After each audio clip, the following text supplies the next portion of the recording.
Welcome to the press conference post-match of the match USA against St. Kitts and Nevis. Joining us in the table, Coach BJ Callaghan, that will attend your questions. So please, you know the process. Raise your hand, identify yourself, and let's begin. Here, gentlemen, the first row. BJ, Tom Timmerman from the St. Louis Post-Dispatch. And it can be hard in a game like this, but did you see the principles and what you wanted to see from your team tonight? Yeah, we're continuing to try to get better and get these guys connected as much as possible. I thought there was some really good passages of play, and a team that came out with high intensity from the start, and again put in a really good performance. We definitely got better tonight, and we'll continue to just work on getting better each moment, and in preparation for Trinidad. Please, okay. Thank you. Michele Giannone from TUDN Univision. Coach, in a game that you're expected to win, you're expected to score a lot of goals. How difficult or how easy is to make conclusions of what happened? And if you're right now happy or not happy with what happened, I don't know what you're thinking right now. For me, we challenged the group to start at a high intensity and come out on the front foot and pressing. We knew that we could get the crowd into the game early. It was a great crowd for us. So feeding off of that energy, that's what makes me proud of this group, is that they were able to respond, come out from the opening whistle, and put in a good performance. We'll quickly turn to the preparation for Trinidad, and I can assure you that this group will not be too high or too low. We'll just continue to get better and continue to work on again, getting this cohesion in a short period of time with one another. Please, in the last row. Santiago Beltran from Leader Sports Media. With the rotated lineup you had today and good performances by some of the players, is that going to make you think about who needs to be in the lineup for the next game? Yeah, so again, as we entered group stage, one of our goals was to expose as many players as possible to this environment and navigating through it. And I think we saw a lot of bright performances tonight from a lot of guys. So it's definitely going to make the choices hard, and that's what this level is about. And so we'll have great competition in the group for the next couple of days, and we'll look to put out the best lineup we can versus Trinidad. Kyle Bonnegar with ESPN. BJ, you guys obviously had the result kind of sealed up pretty early, but there's the goal differential aspect of it.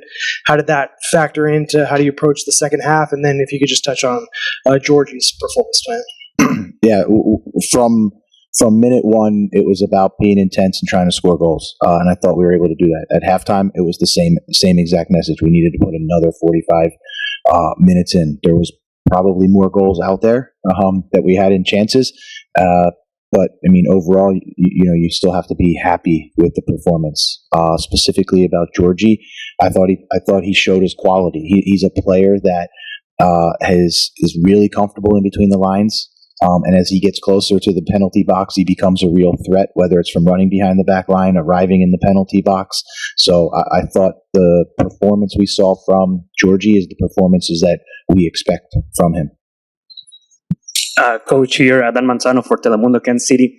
It's been more than a year since Gianluca Busio played with the U.S. national squad. What are your thoughts on his performance today, even though it was a game with not the most amount of pressure? But what are your thoughts on his performance? Yeah, I thought Bruce came in and did a really nice job. He brings a lot of calm on the ball, a lot of control. He was able to set up a lot of the combinations in the wide areas. The run that he makes behind is a great run from deep. So that just lets you see how he's seeing the game and he's feeling the game. So we couldn't be happier with the way that he played tonight. I give space for 2 more questions here in the room before going to online. Kyle Bonnegar again. Jesus obviously hat trick tonight. What can you say about him? And then it seemed like Alex pressing a little bit late in the game, frustrated he wasn't on the score sheet. What do you have to kind of talk to him about after this one? I mean, Jesus leads our line defensively. He knows exactly how we want to press. And so I thought, that helped him, in my opinion, get into the game offensively. And then you can see the quality that he can come down and link up play. and then obviously he's able to score 3 goals tonight. So a complete performance in my mind for Jesus. Alex, I was just super proud of how hard he worked over 90 minutes. And yeah, of course he's going to be frustrated that he wasn't able to finish his chances. But again, we continue to pound this message of we're just going to try to get better each and every time. So that's an aspect that we'll work with Alex and look to get better. But he put in a great performance defensively with all of the pressing and some of the little passing combinations you saw in the middle of the field. So he still made an impact on our team, even though, he's probably disappointed that he didn't get a goal. Gentlemen, the platform.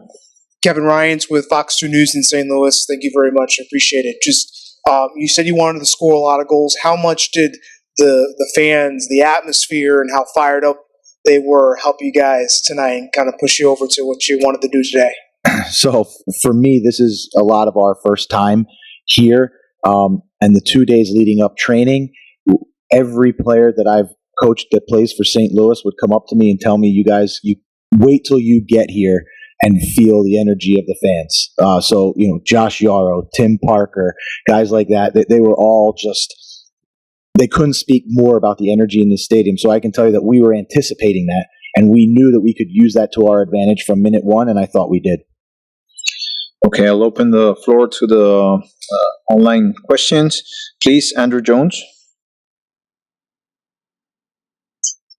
Thank you very much, Coach. Congrats on the win, and glad that you enjoyed the atmosphere in the Art City. Just again about Jesus, do you see this man being so mentally focused and wanting to prove that he's the best striker in not only this group, but in the entire U.S. pool? What have you seen from his eyes, from him being back in the national team setup from him, and how he's performed as an all-around forward these first 2 games of the Gold Cup?